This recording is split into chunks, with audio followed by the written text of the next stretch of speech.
ओम नमः शिवाय, शिवजी सदा सहाय। ओम नमः शिवाय, गुरुजी सदा सहाय। जय गुरुजी, शुक्राना गुरुजी। आज गुरुपा के आशीर्वाद से उनकी ये बेटी अपना एक और शुक्राना सत्संग शेयर करना चाहती है।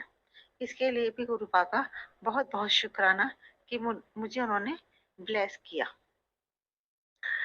संगत जी, मैं पूना महाराष्ट्र से बोल रही हूँ।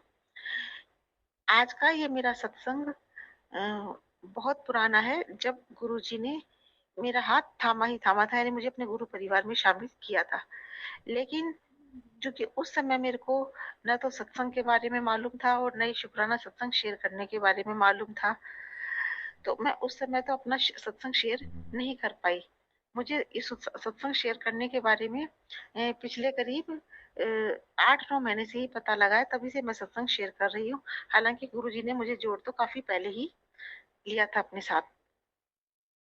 अभी कुछ दिन पहले ही गुरुजी ने मेरे दिमाग में थॉट डाला है कि मुझे अपना वो वाला शुक्राना सत्संग भी शेयर करना चाहिए जब तू मेरे साथ जुड़ी जुड़ी थी। पता नहीं क्यों मेरे दिमाग में कई दिन से चल रहा था कि मैं वो सत्संग भी शेयर करूं। शायद ये गुरुपा की ही मर्जी है कि मुझे उन्होंने मेरे दिमाग में ये थॉट डाला, और मैं आज आप लोगों के साथ अपना ये सत्संग जो कि काफी पुराना है वो शेयर कर रही हूँ। तकरीबन 2018 का है। उस समय हम लोग दिल्ली में रहते थे। पिछले 2 साल से पुणे महाराष्ट्र में शिफ्ट हुए हैं। संगत जी, उस समय मेरा बेटा 12th क्लास में था और उसका एग्जाम वगैरह सारे हो गए थे और आगे कॉलेज में एडमिशन की बात चल रही थी। क्योंकि दिल्ली में पोल्यूशन बहुत ज्यादा रहता है, तो मेरे बेटे को ब्रोंकाइटिस अस्थमा रहता था, सीजनल अटैक होता था उसको। होली पर और दिवाली पर उसकी तबीयत बहुत ज्यादा खराब रहती थी और उसको इनहेलर लेना पड़ता था। तो मैं अपने मन में हमेशा ही सोचा करती थी कि 12th के बाद इसका एडमिशन अगर दिल्ली के कहीं बाहर हो जाए तो बहुत अच्छा हो, ताकि ये दिल्ली के पोल्यूशन से बच जाए और इसके प्रॉब्लम खत्म हो जाए। एक दिन मैं जिन आंटी के यहाँ सत्संग अटेंड करने गई थी, उन आंटी ने ही मेरे को अपने साथ गुरुजी के साथ जोड़ा था। तो जब भी उनके यहाँ सत्संग होता था तो वो मेरे को भी बुलाती थी और मैं पूरी कोशिश करती थी कि मैं उनके घर सत्संग करने जाऊं, सत्संग सुनने के लिए जाऊं। तो गुरु दरबार लगा हुआ था और जब पूरा सत्संग हो गया, तो जब उसके बाद सब आंटी अपना अपना एक्सपीरियंस शेयर कर रही थी, तो उनमें एक आंटी थी, वो बता रही थी कि उनका कोई एग्जाम था जो उनका बहुत अच्छा नहीं हुआ था और जॉब के लिए दिया था उन्होंने वो एग्जाम, और गुरुपा के आशीर्वाद से एकदम से रिजल्ट जो उनका पॉजिटिव आया और उनका इंटरव्यू भी हो गया और उनको जॉब मिल गई, जिसके बारे में उन्होंने कल्पना भी नहीं करी थी, क्योंकि उनका एग्जाम बहुत ही खराब गया था। उस समय मैं भी वहां दरबार में बैठी हुई थी और अपने मन में ये सोच रही थी कि काश ऐसा चमत्कार मेरे बेटे के साथ भी हो जाए और उसका भी कोई सिलेक्शन ऐसे कॉलेज में हो जाए जो दिल्ली से बाहर भी हो और अच्छा भी कॉलेज हो, तो कितना अच्छा हो। उसके कुछ दिन बाद ही मेरे बेटे का बेंगलोर क्राइस्ट यूनिवर्सिटी में एडमिशन लेने के लिए, ग्रेजुएशन करने के लिए कोई एग्जाम था गाजियाबाद में। और उस समय उसकी तबीयत भी खराब चल रही थी, मार्च अप्रैल की बात है, जब बोर्ड के एग्जाम हो जाते हैं।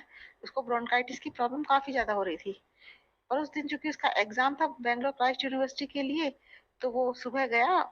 उस दिन उसका एग्जाम भी था और इंटरव्यू भी था, और वो शाम को वापस आया। तो आकर कहता है नहीं मम्मी, मेरा एग्जाम अच्छा नहीं किया और ना इंटरव्यू अच्छा गया और उसकी तबीयत भी ठीक नहीं थी। मैंने कहा कोई बात नहीं बेटा। और मैं कहा रिजल्ट कब आएगा? तो कह रहा मम्मी आज संडे है, तो उन्होंने कहा है कि कम से कम अगले संडे, यानी एक 8 दिन तो कम से कम लग ही जाएंगे, एक वीक के बाद ही आएगा। मैंने कहा ठीक है।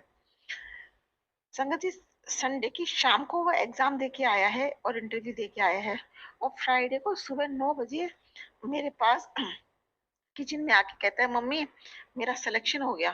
मैंने कहा कौन सा सिलेक्शन हो गया तुम्हारा? कह रहा मम्मी अभी जो मैं संडे को दे के आया था ना बैंगलोर में बैंगलोर क्राइस्ट यूनिवर्सिटी के लिए एग्जाम। तो मैंने कहा नहीं बेटा, तुम मेरे से मजाक क्यों कर रहे हो? अभी तो आज तो फ्राइडे की सुबह ही हुई है और अब रिजल्ट तो संडे के बाद आएगा, अभी तो 5 दिन भी पूरे नहीं हुए। तो कह रहा नहीं, नहीं मम्मी रियल में मेरा रिज़ल्ट आ गया और मेरा सिलेक्शन भी हो गया। और उसने फिर मोबाइल पे लाके वो अपनी साइट खोल के यूनिवर्सिटी की अपना नाम और उसमें सब कुछ मेरे को दिखाया। मैंने कहा ये कैसे हो गया?